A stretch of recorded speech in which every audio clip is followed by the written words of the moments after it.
Thank you so much to Wireframe for sponsoring this episode of Making Moves. This episode is supported by Wireframe, an original podcast from Adobe. This season of Wireframe is geared towards small business owners who handle all the branding, content design, and social on their own for their business. Each episode features one small business owner. We pair them with a mentor who has built their own successful brand, and then a designer to help them execute a plan to solve their problem. This podcast is right up a Making Moves listener's alley because it's all about business, making your own moves, and taking your business to the next level, especially when it comes to marketing. So I definitely recommend giving this podcast a listen. Search for Wireframe in your podcast player. We'll also include a link in the show notes. Thank you so much to Wireframe for your support.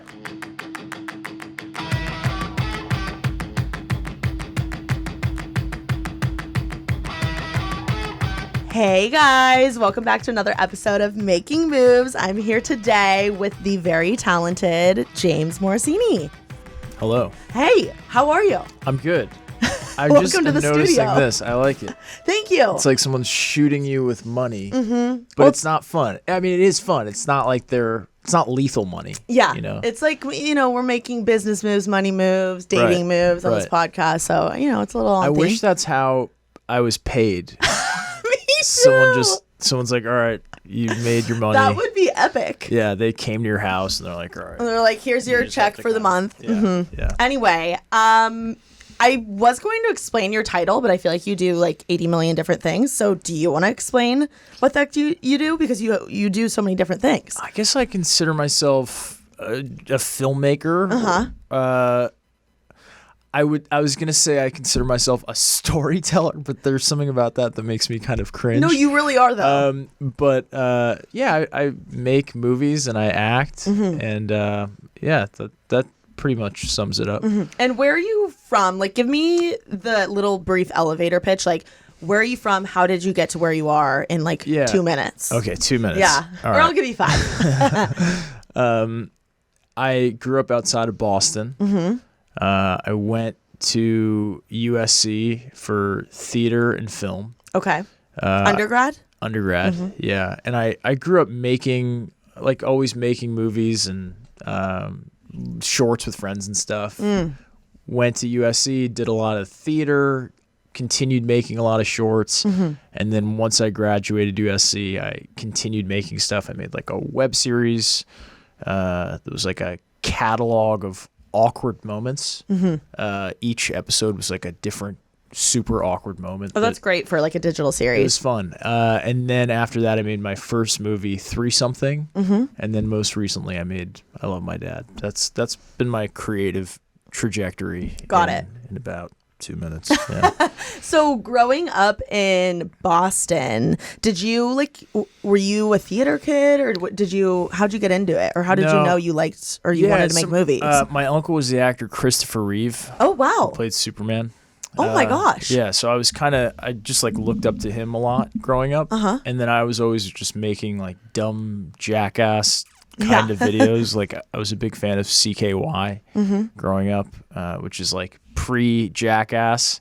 And so I was making a lot of those kind of videos. Like I would, when there'd be fights at my high school, I would always film them. Or if I was, sometimes would be in a fight. And oh, wow. They were planned, but we would film them and then I would edit them together. You're like staging fights for the content. Yeah. I don't do that anymore. Yeah. Okay. Yeah. And then I was like in video. I never really did theater growing up though.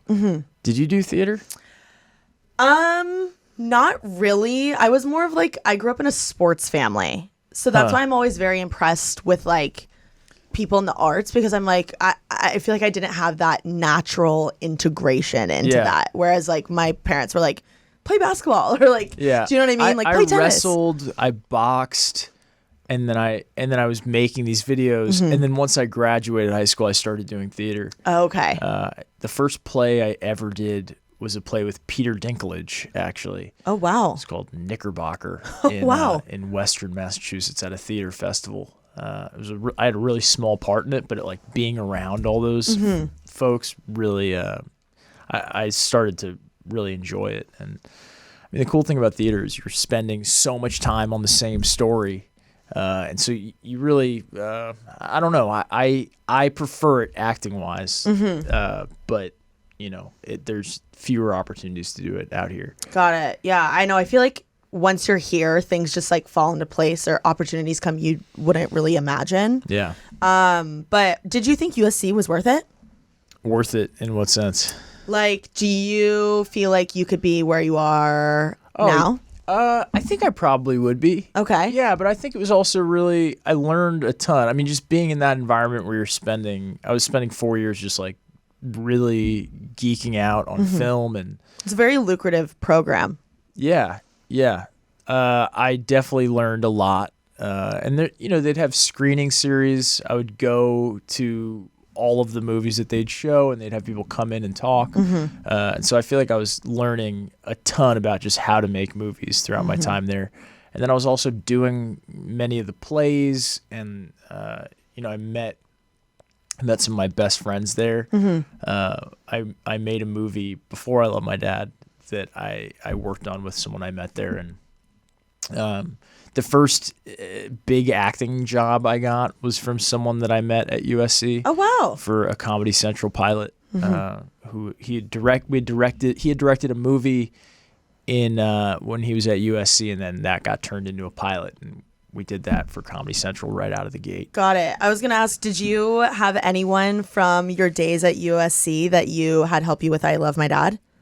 No, I don't think so. Okay. I feel like sometimes that's common. Yeah, no, I don't really have any collaborators now that I went to school with.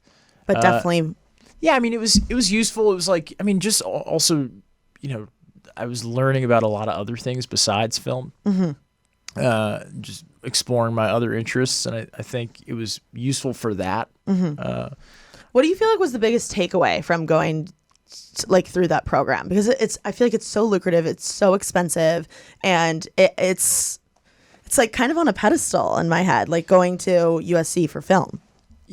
So I was going there for theater, and then I was taking a lot of film classes. I think the biggest takeaway was probably, I mean, just going to all those screenings, really. I was going to it became almost like a practice of showing up to the theater and then just really zeroing in on I started to just get more and more used to doing that as a practice, and it's one I still do. Like, going to the movies is something that is still really important to me. Like, last night I went to see Jaws in 3D at the Academy Museum, and it was, oh wow. I mean, it's kind of it's the closest thing to a religion I think I'll ever have. It's like going to the gym almost. Totally. Like practice. It is. Wait, why is that so important to you, going to a movie?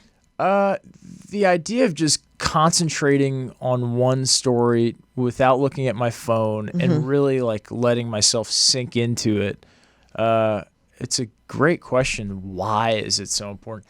I think just the level of concentration or to the story that you're able to achieve when that's the only thing you're focused on, and that you're watching it with all these other people, and experiencing the story with all these other people. I think it just like permeates in a deeper way than when you're watching it on streaming and you're at your house and you're checking I'm like halfway on my phone. Yeah, a lot of the time, or you're just distracted. You have the ability to pause at any time. Yeah, I mean, I had never seen Jaws in a theater before, but it helped me. It helped me to re-understand why Spielberg is one of the greatest. I don't know. It's such a patient movie, but it's also so entertaining. I'm gonna bore your audience. No. I'm very impressed by this, or I'm interested. It kind of reminds me of because like I said, I grew up in a sports family, so when athletes watch their film to rewatch the plays and decide what they should do better, or to literally study it.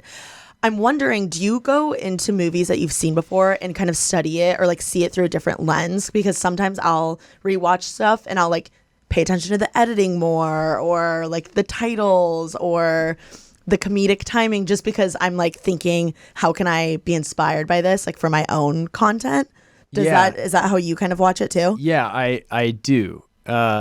It's funny you say that. So I was reading this book that this Stoic philosopher Seneca wrote. Oh, wow. Last night. It's called Letters to a Stoic. Okay. And it's from 50 AD or something. And he's in one of his letters that I was looking at last night. He's talking about he's encouraging the person he's writing to read the same book, to not not try to read every book, but just spend time on some of the books you've either read before or books from the greats, and just really dive depth as opposed to breadth. And I was thinking about that in how it relates to the way I consume movies. That is interesting. Where I try to spend just more time with fewer movies as opposed to try to see every movie. Okay. Because you start to just see how a story is being told,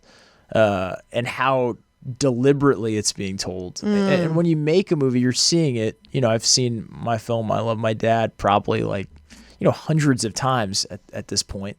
And every single decision is so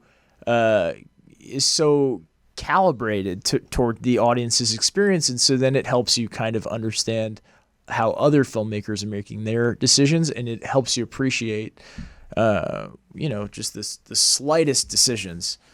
When they're there, you appreciate them, and when they're not careful, you see that too, and you're like, that's weird. Why did they decide to do that? Yeah, it's like you're breaking down everything. Totally. Wow, so interesting. I'm rewatching Game of Thrones right now, and I feel like I'm having a lot of those realizations. I'm like, whoa, I never noticed this the first time I watched it and whatnot. Are you watching House of Dragons? Yes. You? I'm really into it. I know, I am too. I love the actor, the girl. I know, she's great. Yeah, I don't know her real name, but she's fabulous. I know. Very impressive. I'm really into it. I know. Did you watch Thrones? I loved it. Okay. Yeah, me too.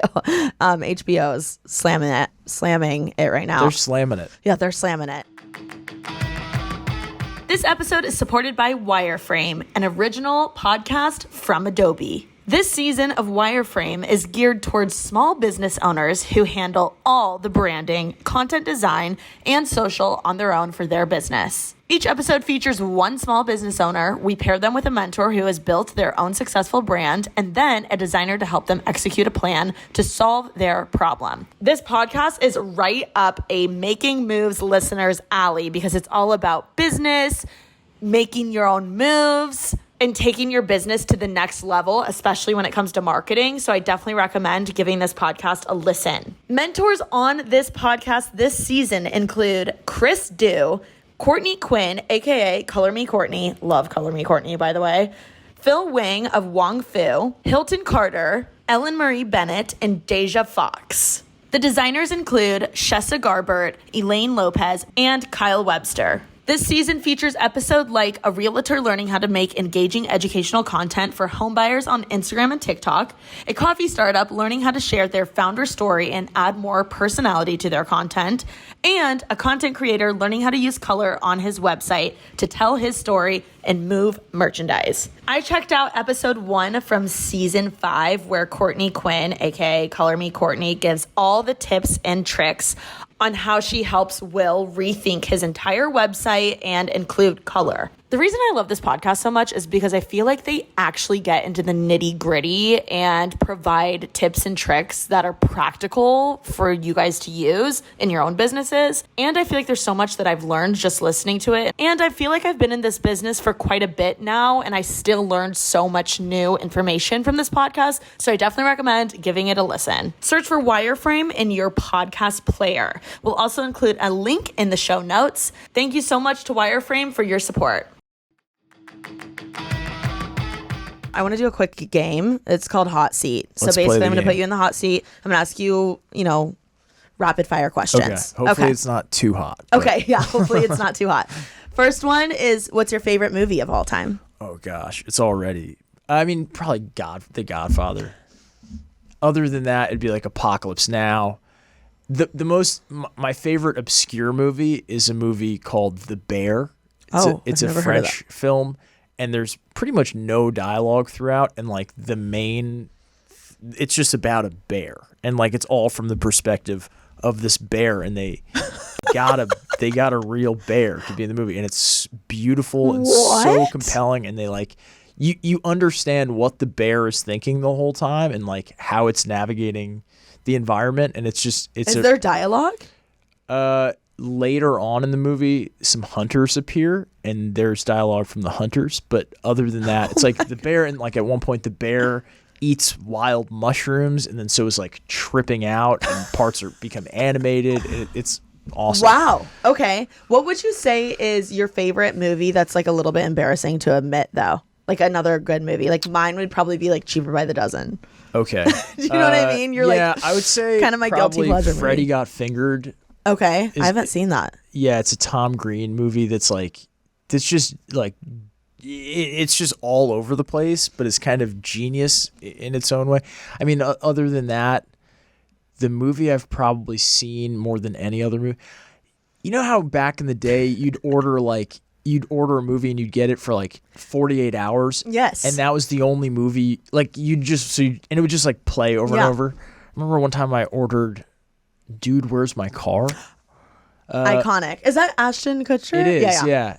And Sean William Scott. And I remember my mom just left me in a room while she was doing her thing, and I just watched Dude, Where's My Car? I feel like I watched it for like a full day. It's a classic. Yeah, but like that, I mean, so I feel like I've seen that movie more than any other movie. I don't know if I would still dig it, but you can basically recite it. Other than that, I'd say like Never Ending Story. Okay, I haven't seen that either. I'm like, yeah, you're inspiring me. It's a beautiful movie. Okay, I love that. I love it. Next one.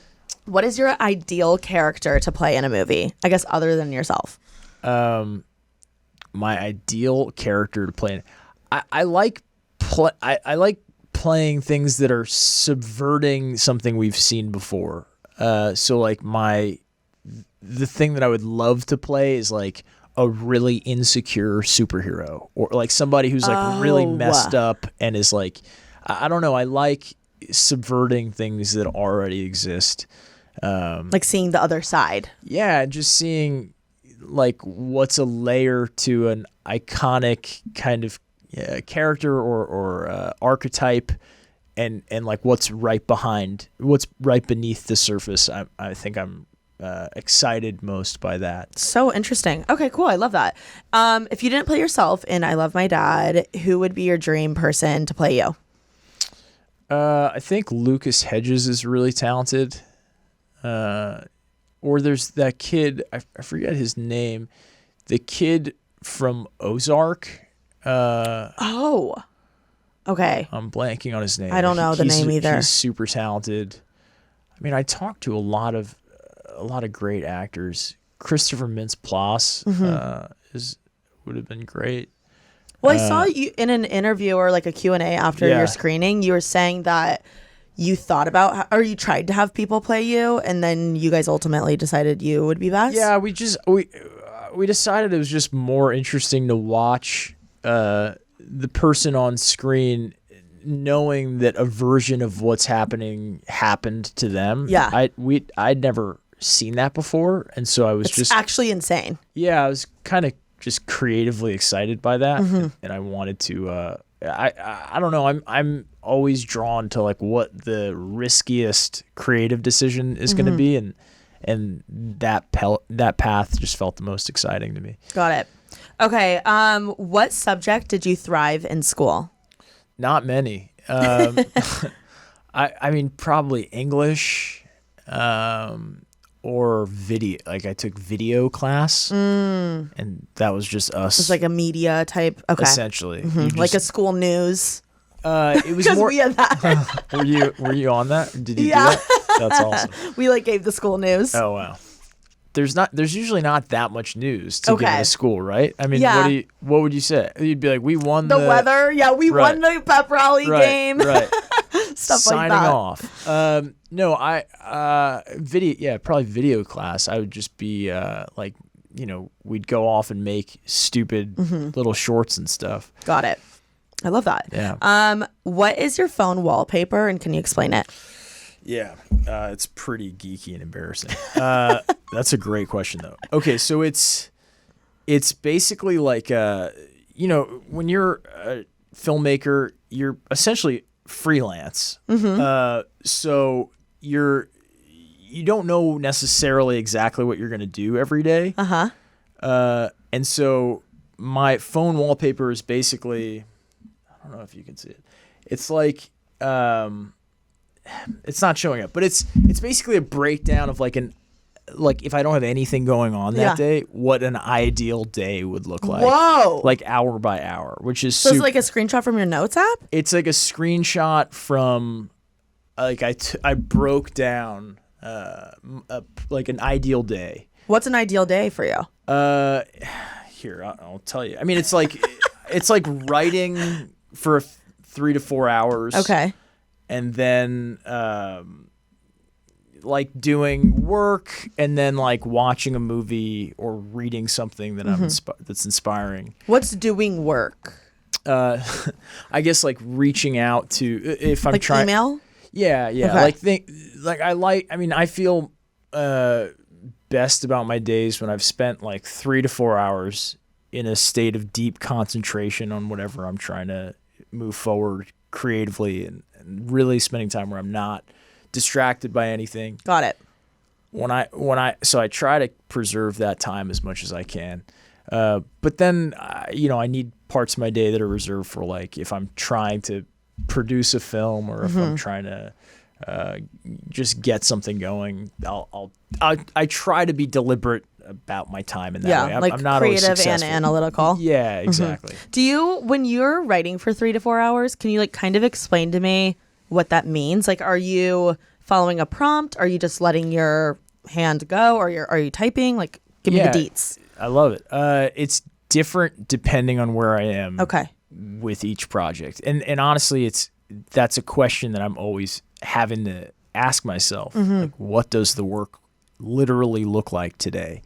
What I try to do is, at the beginning of committing to a project, I try to break down the workflow for myself. So sometimes I'll spend a week just brainstorming or exploring a concept, or doing just like imaginative research, which looks like me sitting at the park and just thinking about where the story could go and what I'm compelled by within the story.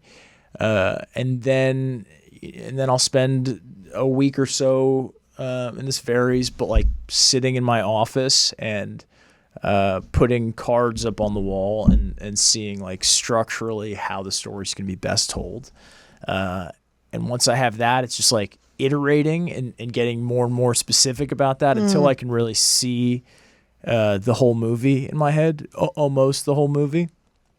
I need to know like the beginning, the middle, and the end, and a couple like turning points throughout. And once I have that, I'll go to draft, and then I'll just try to give myself permission to write the worst possible version of the movie. Yeah.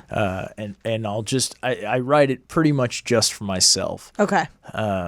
Where I'm like, I'm not worrying about making it perfect in any way. I just try to. That's really good. That's a good tactic. Be, that first pass, I just try to be a complete madman when I'm going through it and just like exploring every possible corner. And those drafts usually end up being many, many more pages than anything else. I feel like that's when the juice comes out. Totally. The tea. Yeah. Okay. Writing, directing, acting, excuse me. Choose one. Like, what are you best at? It's hard to say. I kind of see them all as the same thing in a weird way. Okay. Yeah. I see them as like a little bit of an arbitrary distinction. I'm probably best at, I don't know. Hard to say. It's so hard to say. I see them as the same. I see them as the same thing. Okay. It's so project dependent. But what if you had to do one for the rest of your life? Like only do that one? Yeah. Oh God. I don't know. I don't know what I would do. I don't know. I really. Okay. I don't know if it's like picking children. I don't know. It's Sophie's choice of. Yeah. Yeah. Okay. Are you a cat or dog person? I'm a cat person. Okay. Yeah. What? But I like to. I don't know. I'm just a. Do you have a cat? I have 2 cats. Okay. Yeah. Yeah, but I don't know. I mean, I'm a cat person because they're less. They need less from me. They're like less maintenance. Yeah, and I don't know. I love how sensitive cats are. Okay. And how they're like super receptive to their environment. Like I can spend a lot of time just like watching my cat and just like seeing how they're responding to the environment. I don't know why. I feel like this makes sense to me. Like, you love telling intricate, intriguing stories, and I feel like that if a cat were a filmmaker, that's the type of story it would tell. Versus a dog, it would be like beginning end. Totally. You know what I mean? They're like a little bit more. Yeah, I mean they're complex. They're hyper sensitive to everything. So like, we might not notice something in our environment, but when you're watching a cat, you're seeing them react to the smallest, the slightest subtlety in their environment. Like, okay, you hear a really far away small sound and you watch their ears turn. Like, they're so hyper vigilant, intuitive, to their environment and what's going on. And I think when you're telling stories, you kind of have to be that way. I find myself in a similar state where I'm really trying to hone in on the story I'm trying to tell and all the nuance around it, and I'm like trying to hypersensitize myself to it. Yeah. That's a great answer. Okay, where do you order food from the most? I really like sugarfish or tender greens. What do you get from Tender Greens? I usually get the Pacific Salmon Bowl. Love that bowl. It's very good. It's so good. You know what like impresses me with that bowl is like the random like squash. Yeah. Do you know what I'm talking about? I do know what you're talking about. Yeah, I'm like, whoa, this is like a fun surprise. I know. It's like as little color. It's a very dynamic bowl. Okay. Would you say, I feel like I know the answer to this. Would you say you're more creative or analytical? Oh, gosh.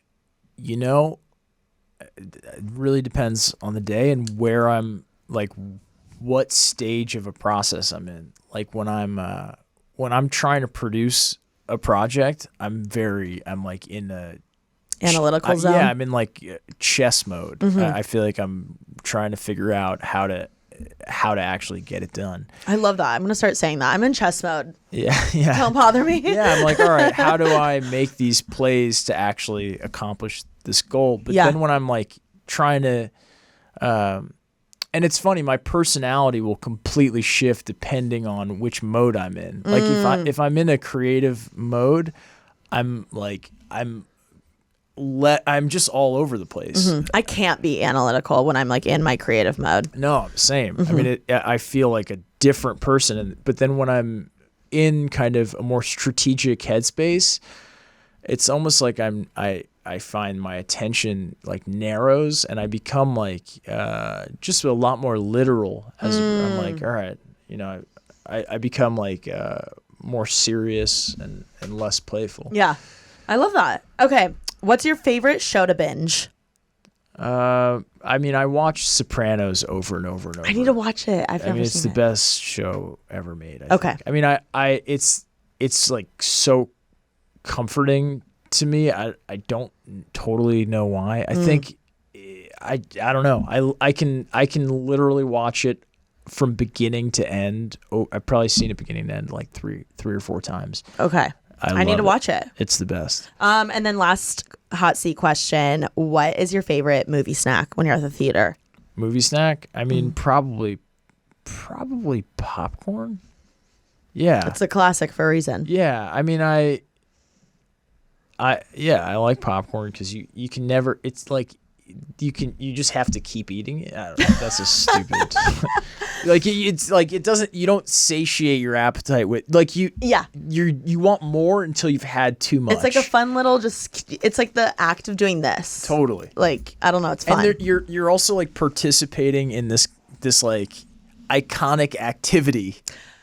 In a way that you're doing the right thing. You're doing like the movie. You're like, I'm eating popcorn at the movie. Like you're playing the part. Yeah, you're totally playing the part. That's so true. It feels like almost illegal to be like eating anything else when you're in a theater. I know. You're like, what? you're like, this feels weird. It feels wrong. Yeah. Yeah. I guess unless it's like candy or something. I don't know. But like if you were eating a cheeseburger in a movie theater, it wouldn't make sense. Right. I mean, there's something about you're eating popcorn at the movies and you're like, you feel like it helps you like feel more in it, I guess. Unless somebody, like I can't really go see movies with my mom because she will eat the popcorn super loud. Yeah. And so I'll have to move. Yeah. You're like, I can't listening to the chewing. Yeah. Okay. That's a wrap on our hot seat round. Great job. It was a warm seat. Yeah, it was a warm seat. Yeah.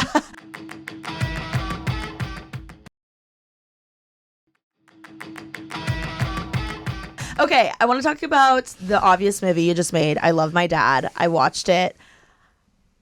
It's a lot better than I ever imagined, and I knew it was going to be good. It makes you feel all the things. I feel like I can't even describe it well because it's like I'm laughing, but I'm so uncomfortable watching it. And that's like the one thing I feel like I've learned from being in LA with filmmaking. It's like you just want to make people feel something. Totally. And it makes you feel too much almost. You're like, oh my God, like I'm uncomfortable, but like this is great. And now I'm laughing. So explain to the listener, the viewer, what the heck I Love My Dad is. I know it's based on a true story, which is bananas. Tell me about it. The movie is about an estranged father who is really worried about his son because his son just tried to kill himself. And he can't get in touch with him in any way that he tries. So finally, he decides to create the profile of a pretty girl to just check in on his son. He's not going to do anything. But then the son falls in love with this profile, and the dad has to keep it going because he's able to help his son through this profile. And he's also worried that if he stops talking to his son's going to go down a dark path. The movie's based on something that happened to me where I got in a big fight with my dad when I was probably 16 or so at the time. I blocked him on social media. I got home one day. This really pretty girl had sent me a friend request online. You're like, hell yeah, best day ever. I was super psyched. And then it turned out to be my dad. Wow. And my dad had created this as a way of just making sure I was okay because I was in a rocky spot. But yeah, I mean, it's a movie about somebody who's doing absolutely the wrong thing, but for the right reasons. And it's fun. I wanted to create an experience where we as the audience kind of are the catfisher and we understand why he's doing this and we're kind of behind it. And at the same time, we're also the person being catfished because the girl that my character Franklin is talking to, Claudia Saluski, who plays Becca, is appearing in person for Franklin. And so we are kind of sometimes forgetting as the audience that girl Franklin is talking to is actually his dad. And so that I wanted to kind of create that push and pull experience of being both catfisher and catfish throughout the film. I felt the push and pull. It was bananas. Like I was audibly gasping when I was watching, and my brother would like peek around the corner and be like, "What's going on? Like, are you okay? Like, what happened?" And then he, the classic dad or like brother thing when they come in front of the TV and put their hands on their hips because they can't leave. They're like, "Oh, I'm kind of into this." Totally. That's what was happening. Like, it's like, awesome. I'm not going to sit down, but I'm not going to leave. Yeah. It's like the dad hand on the hip. Yeah. It's like when I'm watching The Bachelor, it's like they can't leave. Well, it's also like this for I Love My Dad. Yeah. Okay. Question for you. When this happened to you in real life, when did you decide that you were going to make this into a movie? Like, did you always have this story in the back of your head? Like, this would be a great film? So I've always loved comedy. I've always loved movies. And I've always been attracted to weird stories. So I remember really clearly the moment I realized that my dad had created this account. And I was very upset. And I remember the feeling in my face, this like burning of embarrassment and anger. But in the back of all that, I remember really clearly having the thought, this almost disappointing thought where I was like, I don't know if I'll ever be able to convey this story to anyone. Like, because me just telling people about it is not going to do it justice. Like, I was blown away by my dad's audacity in creating this account. And I was like, I kind of understood why he did it. And I was like, gosh, this is just such a great like bit. Yeah. But I don't know how I'll ever tell anybody about it. So then years and years later, 15 years later, whatever, I was walking in New York City with my dad, and I had kind of forgotten about this. I had never told anybody about it, other than a therapist at the time.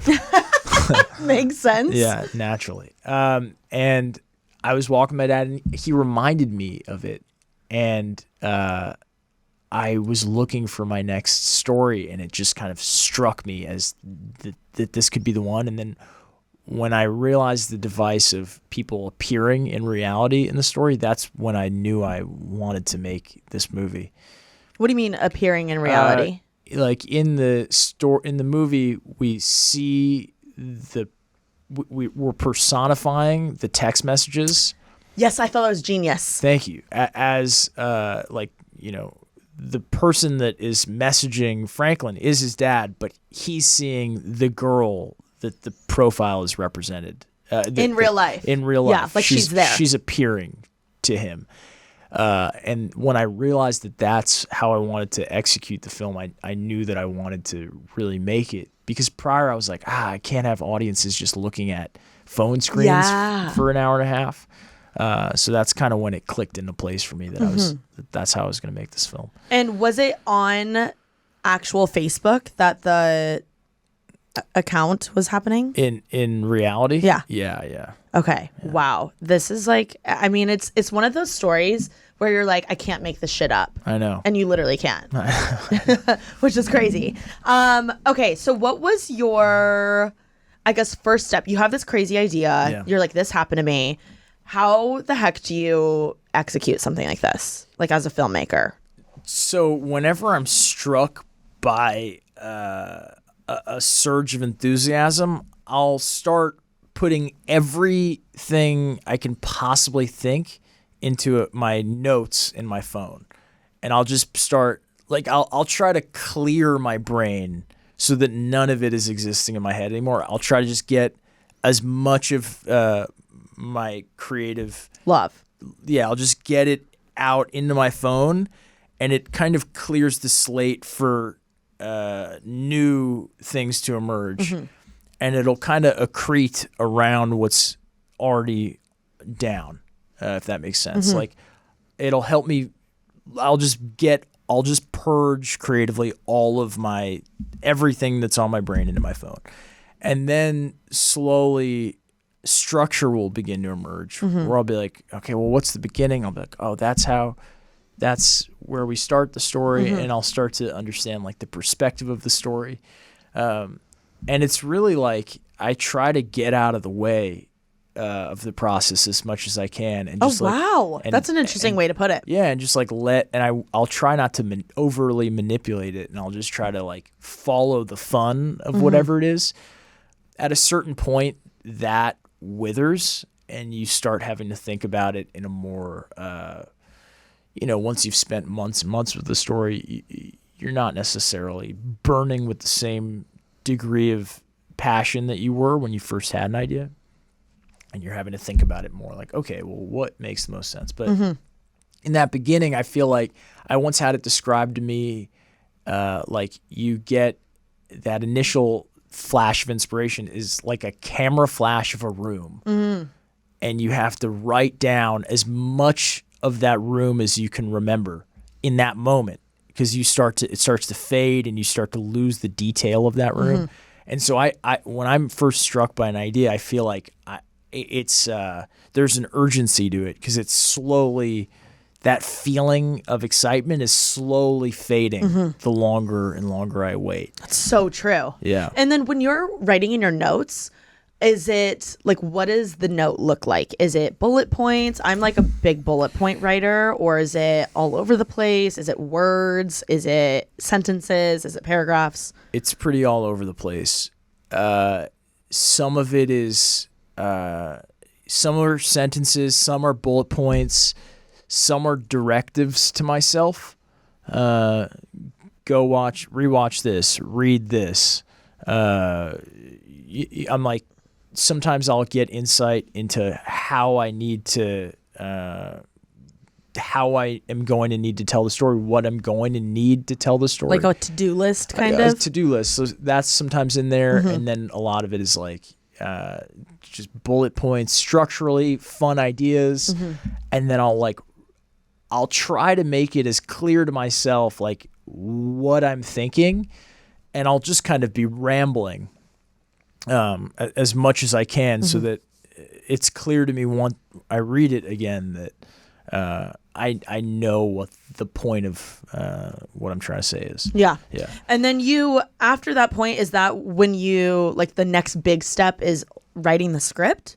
The next big step, I think, is to do that for as long as I can. I kind of look at it like a creative pregnancy. Okay. No, it makes sense. I think about it in those terms. And if you move too quickly to try to give birth to it, like, it comes out premature. So I try to cook, I try to stay pregnant for as long as I can. But it's a Goldilocks zone where if you don't get it out of your system fast enough, like it kind of here's where the pregnancy metaphor gets kind of sad, but it dies. Yeah. You just lose the, it just starts feeling stale. An oven is maybe a more, we're baking bread. Yeah, we're baking bread. Yeah. Like, it could, if you don't want it undercooked and you don't want to burn it. And so you have to really, I have to, like, be really aware of where I am at each stage in the process, and, like, I want it to feel fun and, like, fluid at each stage. And anytime I start to feel like, this is starting to not feel fun, I know I've either stayed in a part of the process for too long, or and sometimes you do need to just break through. But that's always like the canary in the coal mine creatively, is my level of fun that I'm having. And if that starts to wane, I start to get a little bit suspicious that I'm maybe not at the stage in the process that would be ideal. I feel like everyone has, like, pretty good ideas and they want to do all these things, but it's very rare when someone executes their great idea. And I feel like you've done that so well. Like, what would you say is the hardest part or the most challenging part about actually bringing this film to fruition or executing it? I think what makes it easier for me is that I really don't like the alternative of not doing it. And I'm really afraid of the alternative of not doing it. Like, the alternative of me not making my films would be just auditioning as an actor and hoping that I get a great part, which feels like playing some weird lottery with your life. That it kind of is, yeah. That I don't feel super comfortable doing. And I want to be able to, like, build these things from the ground up. Your question was, what's the hardest part about executing, like, from idea to being on the big screen? I think it's rewriting. Because rewriting is a weird, rewriting is tough because you're having to remain creative while also being analytical. And you don't want to mess up what's already there. But you want it to be additive. And it's really easy to mess up what's already working, to overthink things. Like, that first draft is one of the easiest parts for me, because you're just kind of like, let's snowplow forward through the whole story, being okay with things being wonky, having things in there that are placeholders, but just getting the shape of the thing. But, like, I have a script now where I've been working on for over a year, and it's like I'm in a rewrite part of the process where I'm like, I don't know, this part feels wonky, that part, like, but if I change this, then it changes this entire storyline, but I've already spent so much time. It starts to all feel way too precious, and you kind of need to like somehow let it go and let it be what it is now, as opposed to what it was when you first created it, and like it's almost like trying to rediscover like the spark in a relationship or something with the rewrite, where you're like, okay, how can I meet this story with fresh eyes, as how I am now. And it's like you're I picture like a washcloth and you're like wringing it out again. It's hard. That's how it feels. I want to talk a little bit about your character, because you play yourself and the character's name is Franklin. What are the actual differences between the character version of you, Franklin, and actually you when this was happening? Yeah, I think they're quite different. I kind of imagine Franklin. I don't know if I saw him as myself necessarily. I mean, he's a lot older than I was when I had this happen to me. I see Franklin being in his mid-20s. He's like still at home. Like he's a lot more messed up than I think I was at that stage of my. Like he just is terrified by moving forward with his life, and so still living at his mom's house, and is so embarrassed that he's still living at his mom's house, and he's deluding himself with these grand ambitions of being a video game coder, and so is very and knows he's kind of full of shit, and so he's humiliated, and he's very shut down to the world, and he's so vigilant about anyone lying to him or deceiving him or letting him down. So he's so hungry for any kind of connection, and he wants so badly to connect with someone, which leaves him especially vulnerable to his dad creating this account. But in terms of playing Franklin, I mean, I've struggled with anxiety and depression my entire life. And I've developed tools to navigate my own mental health. Franklin doesn't have those tools, so I just kind of would lean into pre-tool and I would just go I would just try to engage those thought patterns of being like hyper judgmental, very vigilant of what's happening around me. I think anytime we feel ourselves being judgmental, it's because we're scared and we're trying to get control of what's going on around us and have a position, as opposed to when we feel secure. I think we're more flexible and more like, oh, I don't know what that person's like. But Franklin is very locked into his perspective. I essentially reflected upon, I tried to like amplify my anxiety. Enhance. Yeah, I was like, all right, this is me when I'm so depressed. Channeling my most depressed, anxious self. That's right. And it was hard, honestly, to go from that place to really try to put myself in that headspace and not just be pretending that I'm in that headspace. And then to go to supportive director mode. I had some emotional whiplash through that process. I'm sure. Like really trying to embody that and then being like, okay, all right, yeah, that was great. Okay, let's try to da-da-da. Yeah. I can't even imagine. The way you're describing channeling a character is so fascinating and impressive to me, because I've never like acted in anything. And it always impresses me when actors can really like get into a character that's just like so not them. I know you played yourself, but I just want you to explain like how, like the art of acting, like how do you actually channel someone? Does it require like a shit ton of studying of that type of person?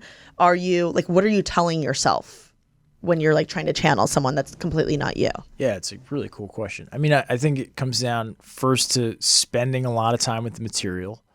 And then everybody does it differently. For me, I will sit and just imagine.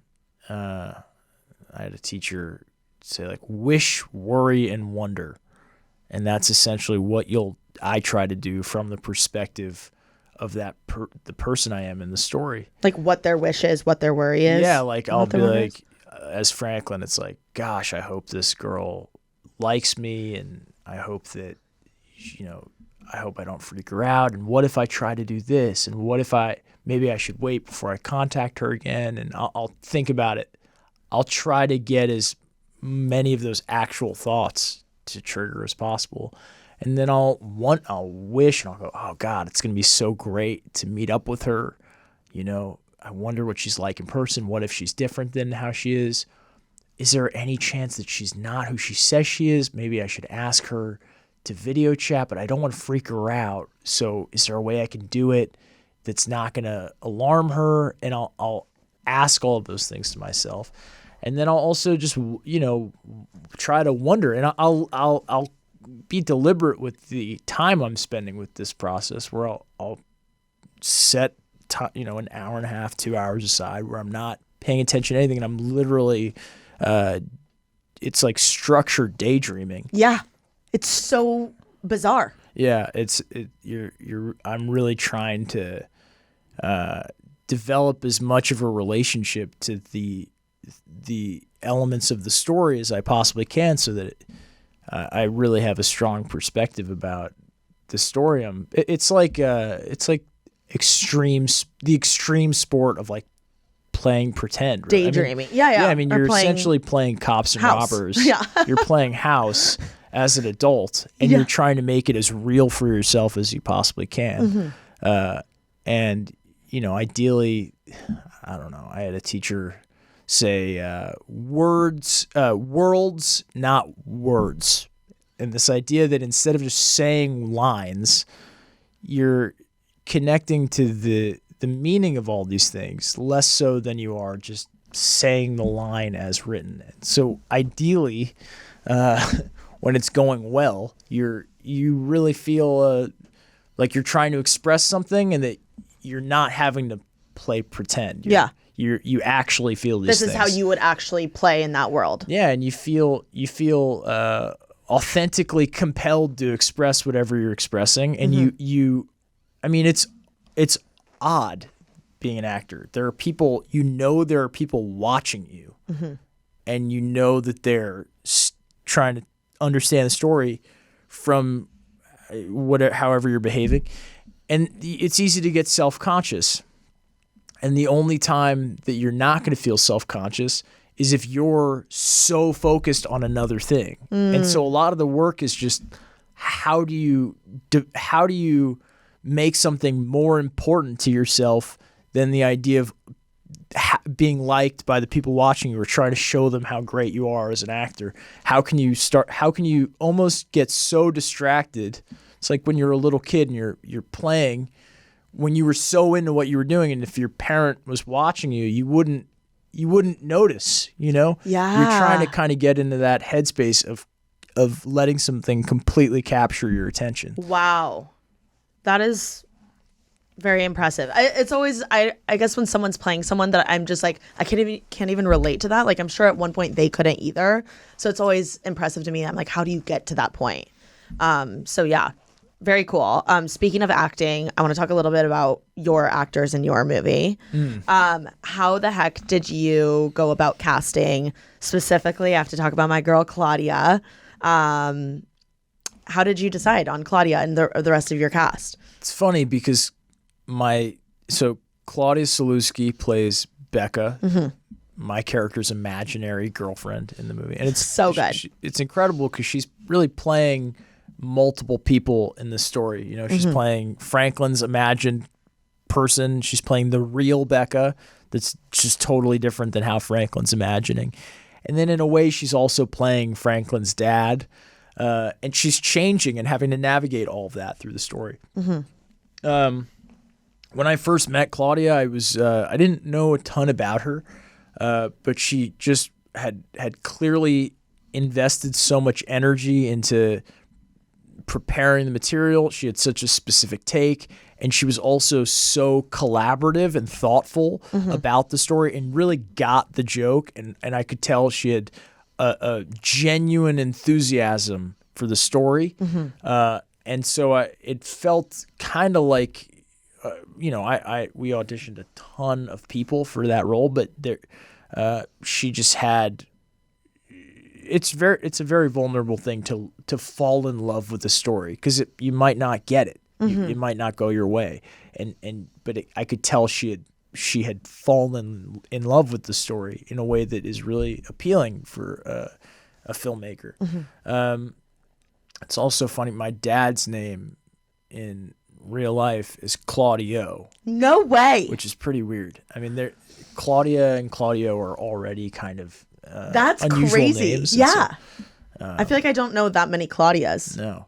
Wow. Okay. That's fun. I know. Little fun fact. I know. It kind of reminds me of like when someone's hiring someone in the corporate world, they just want someone like ultimately that gets the company. Totally. Or like gets the startup. Oh, that's interesting. More than I like, haven't thought about it. You know what I mean? Then just like plays the role well. That's Because right. like anyone can like fake their resume or like do a good audition. Right, I mean, right. I don't know. I don't Right. want to speak for anyone, but like someone that just gets you Totally. or like gets the company and sees the vision for the startup, to me is like who you want on board. Totally. I mean, you're building a team. Yeah. And You're making a company, like are. a little You're mini making a company. company. Yeah. Okay, so she was like essentially your fake love interest on the movie. I want to talk a little bit about this. Is like my naive, like normal person self asking, like, what's it like having to kiss someone that's like in a committed relationship? Like, how does that go about when you're like an actor in real life? Like, are you is that awkward? Like, what's it like filming, kissing, and or sex scenes? I feel like I just don't know. Like, yeah. I mean, is it super awkward on set? I don't think it's awkward. No. I mean, everybody is a professional. You're all agreeing to. You're playing pretend, and you've all agreed to a very specific way of executing the story. We also hired an intimacy coordinator.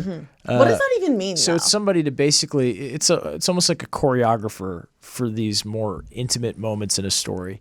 It's a relatively new position, but it's a really useful one, so that you can eliminate all of the awkwardness and make sure. It was very important to me that there was someone like that on set, so that everyone felt comfortable, that me as the writer, director, actor who's doing all of this intimacy, that, and I wanted anyone that, Claudia especially, to have somebody that she could confer with, another collaborator, Totally. so that we could really iron this stuff out together, and that everyone felt heard, because it is really delicate navigating that kind of stuff.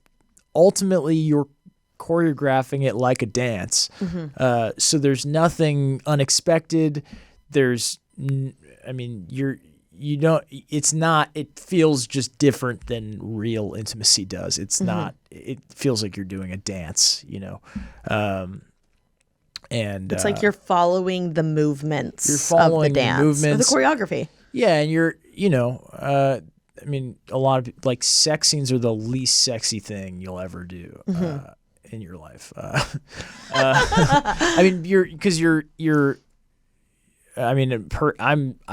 very focused on making sure the other person feels comfortable, and that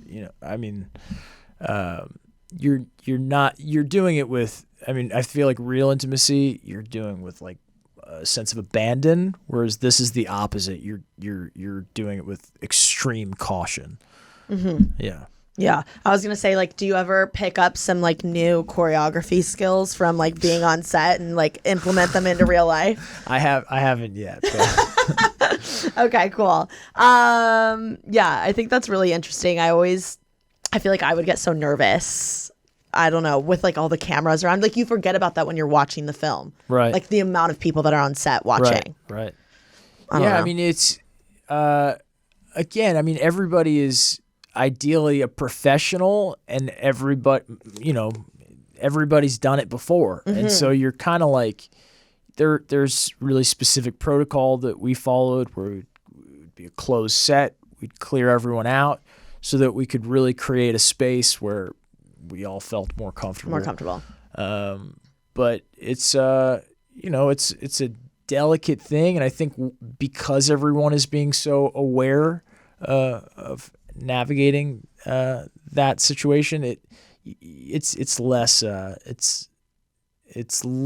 intense than than you'd think. Okay, last two questions in regards to being a filmmaker.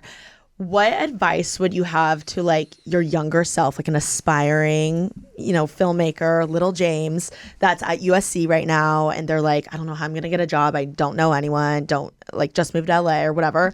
Like, what advice would you give that person in regards to like where you are right now? Someone that's like their dream spot. So, what advice would you give to them? The filmmaker Mark Duplass did a keynote speech in 2015 at South by Southwest where the main headline was "The cavalry is not coming." This idea that nobody is going to come and give you the opportunity that you're hoping they'll give you. It's just not going to happen. Wow. And you have to proceed as if it's not going to happen. I think when I was at USC, I was auditioning. I was very hopeful. I would have told myself, you don't actually have to do that. You can, you should start writing and directing a lot more now, and you should really try to keep track of what you're into and enthusiastic about, and then be hyper deliberate about your time and trying to craft things connected to what you're excited about, and making sure that you're creating the space in your life to explore things that you're really inspired by, and then just making things and failing and getting, trying things and failing and adjusting and learning. It's easy to just be a film critic and to watch things and to break down what you do and don't like. And I think there's value there, but ultimately you have to be doing that with your own efforts so you can understand just workflow wise. I see it as I'm not necessarily every film I'm trying to make the best film I can, but I see it again as a practice more than I do each thing being just standalone. The one big performance. Yeah, I look at it like a practice.